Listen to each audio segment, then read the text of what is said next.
Glimpses of India chapter का part 1 a baker from Goa हम पहले ऑलरेडी कवर कर चुके हैं। जिन्होंने वो वीडियो नहीं देखा वो डिस्क्रिप्शन में दिए गए लिंक पर क्लिक कर सकता है। और ये है पार्ट 2 कुर्ज। आज हम इसको स्टार्ट करने जा रहे हैं। चैप्टर का नाम है कुर्ज। कुर्ज is a coffee country famous for its rain forest and spices. इसमें दिया हुआ है कि कुर्ज जो है एक सिटी है। बेसिकली कंट्री तो इन्होंने लिख दिया है बट ये एक सिटी है और टाउन कहें तो ज़्यादा सही रहेगा। Famous for its rain forest and spices, हमारे इंडिया में पाए जाने वाला और कर्नाटका साइड में पड़ेगा ये आपका।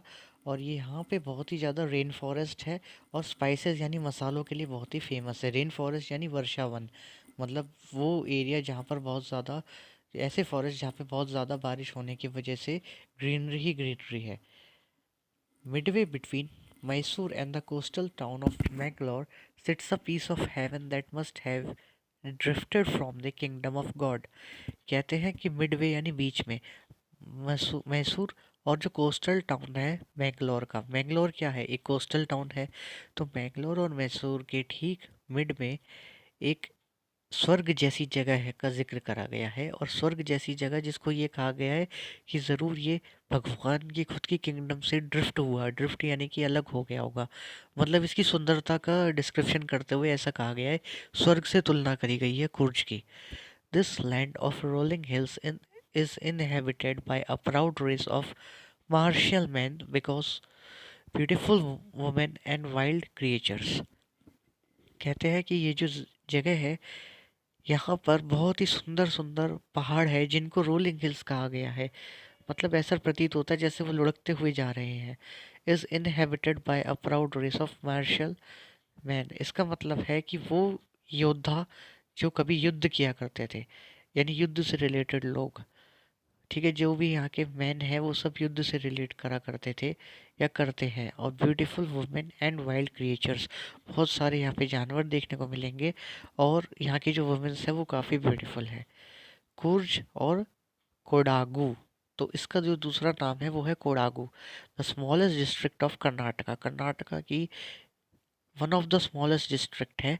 Is home to evergreen rain forest spices and coffee plantation. यहाँ पे कॉफ़ी का भी प्लांटेशन किया जाता है, मसाले हैं और रेन फॉरेस्ट पहले ही बताया था। Evergreen rain forest cover 30% of this district. इसमें लिखा हुआ है कि इस डिस्ट्रिक्ट का 30% हिस्सा जो है रेन फॉरेस्ट ने कवर कर रखा है। During the monsoons it pours enough to keep many visitors away. बताया जा रहा है कि अगर मानसून का सीज़न हो ना तो आप वहाँ पे घूमने नहीं जा सकते।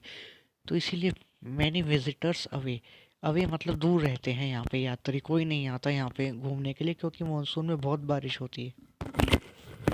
The season off Joy commences from September and continues till March. तो इन्जॉयमेंट का जो वक्त है जब हमें यहाँ पे घूमने जाना चाहिए वो सितंबर से शुरू होता है और मार्च तक चलते रहता है। The weather is perfect with some showers thrown in for good measure. कहते हैं कि बस हल्का फुल्का शावर कभी कभार यानी थोड़ी बहुत बारिश देखने को मिल जाती है जो कि सुटेबल भी लगती है। The air breathes of invigorating coffee. इसमें दिया गया है कि जो एयर है, यहाँ की जो हवा है, the air breathes of invigorating coffee, यानी यहाँ की जो हवा है कुर्ज की, वहाँ पर जो कॉफ़ी है वो एकदम ऐसी है कि अगर पी लिया जाए तो व्यक्ति में जोश आ जाए। Coffee estates and colonial bungalow stand tucked under tree canopies in prime corner. कहते हैं कि जो भी यहाँ का मेन मार्केट या मेन जो एरियाज है, प्राइम कॉर्नर्स है जो भी, वहाँ पर आप देख सकते हैं बहुत से कॉलोनियल बंगलोज। मतलब ऐसे बंगलो जो कि बहुत ही ब्रिटिशर के ज़माने के, आज भी वहाँ पर इस टाइप के बंगलो है उसी पैटर्न के। और सबके सब ट्री कैनोपी के अंदर है। ट्री कैनोपी का जिक्र है यहाँ, पेड़ की जैसे ऊपर का जो अबव पार्ट होता है उसका जो एकदम छाया करता है जो हिस्सा, तो उसका जिक्र करा गया है। यानी कि जो कि एकदम कुछ ऐसा दिखाई देता है। ये वाला जो ये जो हिस्सा है ये पूरा इसका कैनोपी। तो कहते हैं उन्होंने ढक रखा है कॉलोनियल बंगलोज को और कॉफ़ी एस्टेट्स को। तो इसका यहाँ पे डिस्क्रिप्शन हमें देखने को मिलता है। नेक्स्ट है हमारा the fiercely independent people of Coorg are possibly of Greek और अरेबिक डिसेंट। कहते हैं कि यहाँ के जो एकदम ही एक्टिव लोग हैं, फियर्सली का ज़िक्र यहाँ पे है, एकदम एक्टिव के रिलेशन में करा गया है। इंडिपेंडेंट पीपल, ये किसी पे डिपेंडेंट नहीं है ये लोग।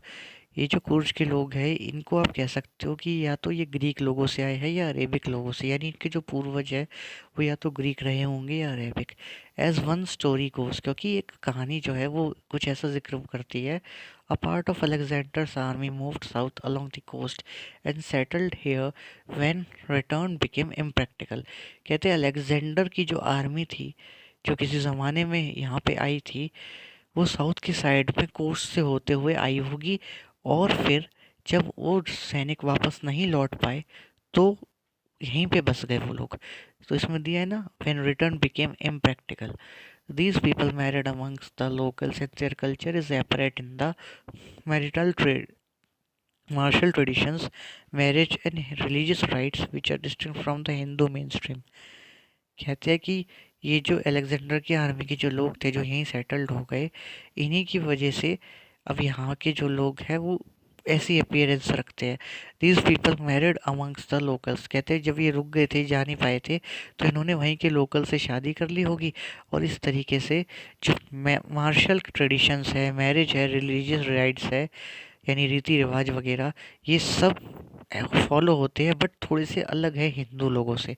The theory of Arab origin draw support from the long blank code. अच्छा, जो अभी अलेक्जेंडर वाली बात थी वो सब ग्रीक का इम्पोर्टेंस बताती है कि क्यों इन लोगों को ग्रीक कहा जाता है। अब हम जानेंगे क्यों इन लोगों को अरब कहा जाता है।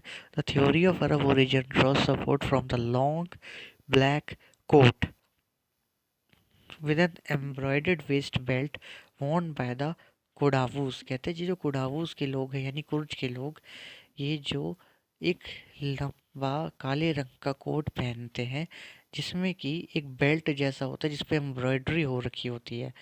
तो ये जो है ये एकदम कुपिया जैसा नज़र आता है, यानी known as kupya. It resemble the kufiya worn by the Arabs and the Kurds. कहते जो अरेबिक लोग थे वो कपड़े पहना करते थे जिसको कुफिया कहते हैं, उसी तरीके से ये कुपिया नाम से जाने जाते हैं। तो इससे हमें ऐसा लगता है जैसे ये लोग भी अरब से आए हैं। Kurji homes have a tradition of hospitality, and they are more than willing to recount numerous tales of valor related to their sons and fathers. इसका मतलब है जो कुर्जी लोग हैं उनके घरों में हमेशा एक ऐसा ट्रेडिशन है जहाँ पर वो सबको वेलकम करते हैं, सबका अच्छे से स्वागत करते हैं, और वो हमेशा जो है पुरानी बातें बताते रहते हैं, जिसमें कि टेल्स ऑफ वेलर आप देख सकते हैं साइड में मीनिंग लिखा है, यानी stories of courage and bravery usually in war. यानी जो वॉर से रिलेटेड ये लोग जो भी इनकी कहानियाँ हुआ करती थी वो सब बताते हैं, related to their sons and fathers. तो इनके या तो कोई बच्चों के बारे में बताते हैं अपने कि उन्होंने कैसे बहादुरी से जो है फौज में है, या फिर अब फादर की बताते हैं कोई। The Coorg Regiment is one of the most decorated in the Indian Army, and the first chief of the Indian Army, General Cariappa, was a Coorgi. तो इससे हमें ये पता चला कि जो पहले चीफ थे इंडियन आर्मी के, जिनका नाम है जनरल करियप्पा, वो भी एक कुर्जी ही थे, यानी कुर्ज के रहने वाले। कुर्ज रेजिमेंट जो है ना हमारे इंडियन आर्मी की, वो मोस्ट डेकोरेटेड कहा जाता है। मीनिंग देख सकते हैं आप मोस्ट डेकोरेटेड का, having received the maximum number of awards for bravery in war. Most decorated का मतलब होता है ज़्यादा से ज़्यादा जिसको अवार्ड्स मिले हों, जिसने अवार्ड्स ज़्यादा कलेक्ट करे हों। Even now Kodavas are the only people in India permitted to carry fire arms without a licence. कहते हैं कुर्जी मैन ही वो लोग होते हैं जो कि वेपन भी रखते अपने पास, लेकिन उसका लाइसेंस की इनको ज़रूरत ही नहीं है। तो ये फैसिलिटी इनके पास अवेलेबल है। The river Kaveri obtains it's water from the hills and forest of कुर्ज। जो कावेरी नदी है उसके बारे में बताया गया कि उसका जो यहाँ की जो हिल्स है उधर से ही उसके पानी का उद्गम होता है, यानी वहाँ से उसकी बिगनिंग होती है। And forest of कुर्ज mahseer a large fresh water fish about in these waters. कहते हैं कि एक बहुत ही बड़ी मछली, मतलब काफ़ी मतलब बड़ी मछली, तो फ्रेश वाटर फिश माना गया जिसको महासीर कहते हैं, जिसको वो इसी नदी में मिलती है। Kingfishers dive for their catch. कहते हैं उसी को पकड़ने के लिए किंग फिशर्स भी डाइव करते हैं अपने कैच के लिए। While squirrels and langurs drop partially eaten fruit for the mischief of enjoying the splash and the ripple effect in the clear water. और जिक्र करा गया है कि वहाँ पे अगर जो स्क्वेरल्स और लंगूर वगैरह होते हैं, ये अपना आधा खाया हुआ खाना जो है, पार्शियल ईटन मतलब आधा खाया हुआ, उसको है ना पानी के अंदर गिराते हैं, इसलिए गिराते हैं ताकि उसका पानी के जो छींटे हैं यानी उसका स्प्लैश हो, और रिपल का मतलब है उसका एकदम हिलना। तो इस तरीके से ये सारी चीज़ें वहाँ पर जो एनिमल्स है वो भी इंजॉय करते हैं उस क्लियर वाटर को। Elephants enjoy being bathed and scrubbed in the river by the mahots। mahots होते हैं जो एलिफेंट को पालते हैं, मतलब उसको गाइड करते हैं ना, उसको कंट्रोल करके रखते हैं। तो उसी का जिक्र करा गया कि एलिफेंट जो है वो उसी रिवर में जा कर के नहाते हैं और उनको जो है रगड़ रगड़ के नहलाते हैं, उनके जो mahots होते हैं। The most laid back individual becomes converts to the life of high energy adventure with river rafting. कहते हैं कि अगर कोई बहुत बोरिंग व्यक्ति भी है तो वो वहाँ पर आकर के एकदम एनर्जी से भर जाता है जब वो रिवर राफ्टिंग करता है, या फिर canoeing, rappelling, rock climbing and mountain biking. Mountain biking करते हैं कुछ लोग यहाँ पे आकर के, और कुछ रॉक क्लाइंबिंग यानी ऊपर जो पहाड़ पे चढ़ा जाता है। Rappelling, going down a cliff by sliding down a rope. कहते हैं रस्सी से जो है लटक करके रैपलिंग करी जाती है, मतलब ऊपर पहले चढ़ दिया जाता है पहाड़ से, फिर नीचे उतरा जाता है रस्सी की हेल्प से। कैनोइंग, कैनोइंग होता है कि कैनोय जो होती है एक नैरो संकड़ी बोट होती है एक, तो उससे हम जो है इसमें रिवर में उसको चलाते हैं, तो कैनोइंग कहते हैं उसको। River rafting, canoeing, rappelling, rock climbing and mountain biking. Numerous walking trails in this region are a favourite with trekkers. तो बहुत से यहाँ पर जो वॉकिंग ट्रेल्स है, वॉकिंग ट्रेल्स का मतलब है जो जैसे चलते हैं ना तो पदचिन्ह छूट जाते हैं यानी पैरों की छाप छूट जाती है, उसी तरीके से ऐसे बहुत देखने को मिलेंगे। और ट्रैकर्स लोग जो होते हैं वो उसका पीछा करते करते ही ऊपर पहाड़ पे चढ़ जाते हैं और इस तरीके से अपना यात्रा करते हैं। Birds, bees and butterflies are there to give you company. Birds है, बीज है, बटरफ्लाइज है, ये हर वक्त वहाँ रहती है। Macaques, Malabar squirrels, langurs and slender lorises cap keep a watchful eye from the tree canopy. तो जो मकाउस है, मालाबार स्क्विरल, लंगूर और स्लेंडर लॉरीज जो है, ये क्या करते हैं, ट्री में बैठे रहते हैं। ये सब एनिमल्स का जिक्र है जो कि मतलब प्राइमेट्स है ज़्यादातर, तो मतलब पेड़ पे रहने वाले, और ये देखते रहते हैं कि क्या चल रहा है सब। मतलब आप अगर जाओगे तो आपको देखते रहेंगे। बाकी अगर आप देखना चाहते हैं तो आप ये इस तरीके से देख सकते हैं। ये है मकाउस, ये मकाउस होते हैं। और ये है स्लेंडर लॉरीज, ये देखिए ये है स्लेंडर लॉरीज। तो इस तरीके से ये लोग वहाँ पेड़ पर बैठे रहते हैं और वॉच करते रहते हैं। I do however prefer to step aside for wild elephants. लेखक कहते हैं लेकिन मैं जो है ज़्यादा प्रेफर करूँगा कि मैं जंगली हाथी से थोड़ा सा दूर ही चलूँ, साइड से ही चलूँ, यानी वो डेंजरस होते हैं, that's why. The climb to the Brahmagiri hills brings you into a panoramic view of the entire misty landscape of Kurj।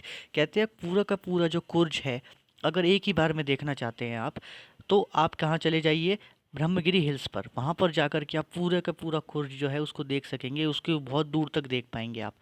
A walk across the rope bridge leads to the 64 acre island of Nisargadhama. Nisargadhama नाम का जो island है, जो कि 64 एकड़ में फैला हुआ है, वो भी आप उस तक पहुंच पाएंगे। ये आपको बस एक ब्रिज को क्रॉस करना होगा। Running into Buddhist monks from India's largest Tibetan settlements at nearby Bylakuppe is a bonus. कहते हैं कि अगर आप आस पास में वहाँ पर जो है बुद्धिस्ट मॉन्क की सेटलमेंट है, जो कि इंडिया की लार्जेस्ट तिब्बतन सेटलमेंट भी कहा गया है, वो ही उसके कुर्ज के एकदम पास में पड़ती है, जिसका नाम है बैलेकप। वो भी आपके लिए बोनस है, मतलब वहाँ भी चाहो तो घूम सकते हैं। The Monks in red ochre and yellow robes are amongst the many surprises that wait to be discovered by visitors searching for the heart and soul of India right here in Kurj। तो यही इसमें दिया हुआ है कि वहाँ पर पहुँचने पर आपको जो है बुद्धिस्ट मॉन्क्स मिल सकते हैं, जो कि रेड रोब्स में हो सकते हैं, या ऑकरे मतलब हल्का भूरा सा होता है ये कलर, तो और बाकी येलो रोब्स में आपको देखने को मिल सकते हैं वहाँ पर। और ये भी एक तरीके का सरप्राइज़ है उन विजिटर्स के लिए जो कि इंडिया के हर्ट और सोल तक पहुँचना चाहते हैं, जो कि कुर्ज है। तो इसी के साथ में यहाँ पर ये चैप्टर फिनिश होता है। बाकी नीचे एक फैक्ट फाइल दी हुई है कि अगर आपको कुर्ज तक पहुंचना है तो आप कैसे पहुंच सकते हो, क्या तरीके हैं। How to reach Madikeri the district headquarters is the only gateway to Coorg. Madikeri जो है ना, वही इसका गेटवे माना गया कुर्ज का। The misty hills lush forest and coffee plantation will cast a spell on you. कहते जब आप यहाँ से गुजरोगे तो जो एकदम धुंध से भरे हुए इनके पहाड़ियाँ हैं, lush forest and coffee plantation, ये जो चीज़ें हैं जब आप देखेंगे कॉफ़ी चारों तरफ और एकदम घने घने जंगल, तो एकदम से आपके पास स्पेल यानी एकदम जादू सा हो जाएगा। Find a resort, coffee estate और stay in a home for a truly Coorgi experience. कहते हैं कि अगर आप बेहतरीन एक्सपीरियंस चाहते हैं कुर्ज में आने का, तो कोई भी रिजॉर्ट ले लीजिए या फिर किसी के घर पे रुक जाइए अगर हो सके तो। वहाँ के कोई नेटिव हो उसके घर पे रुक जाइए अगर आपको असली एक्सपीरियंस लेना है तो। बाकी तो रिजॉर्ट हर जगह ही होते हैं। बाय एयर, यहाँ पे पहुँचने के तरीके में अगर बाय एयर की बात करें तो नियरेस्ट एयरपोर्ट्स आर मैंगलोर। यहाँ पे मैंगलोर का 135 किलोमीटर की दूरी पर एयरपोर्ट है और बेंगलोर का 260 kilometre. There are flights to Mangalore from Mumbai. Mumbai से आप फ़्लाइट ले सकते हैं मैंगलोर की। And to Bangalore from Ahmedabad. Ahmedabad, Chennai, Delhi, Goa, Hyderabad, Kochi, Kolkata, Mumbai and Pune से जो है बेंगलोर की फ़्लाइट जाती है। बाय रेल, आप रेल से कैसे आ सकते हैं? The nearest rail heads are at Mysore, Mangalore and Hassan. Mysore पे पड़ जाएगा आपका रेलवे स्टेशन, मैंगलोर पे है और हसन पे। रोड से अगर जाने हैं तो there are two routes to कूच फ्रॉम बेंगलोर। बेंगलोर से जो है दो रास्ते गए हुए हैं, both are the same distance, और दोनों का डिस्टेंस अगर बात करें बेंगलोर से बाय रोड 250 टू 260 किलोमीटर है। The route via Mysore is the most frequently one. कहते हैं जिसमें मैसूर वाला रूट है वो ज़्यादा लोग फॉलो करते हैं। The other route via Nelamangala, Kunigal, Channarayapatna वाला जो रूट है वो दूसरा रूट है जो कि कम फॉलो होता है, ज़्यादातर मैसूर वाला ही फॉलो किया जाता है। तो इसी के साथ में चैप्टर यहाँ पर हो गया हमारा फिनिश। अगर आपको वीडियो अच्छी लगी हो तो इसको लाइक कर दीजिए और चैनल को सब्सक्राइब कर दीजिए।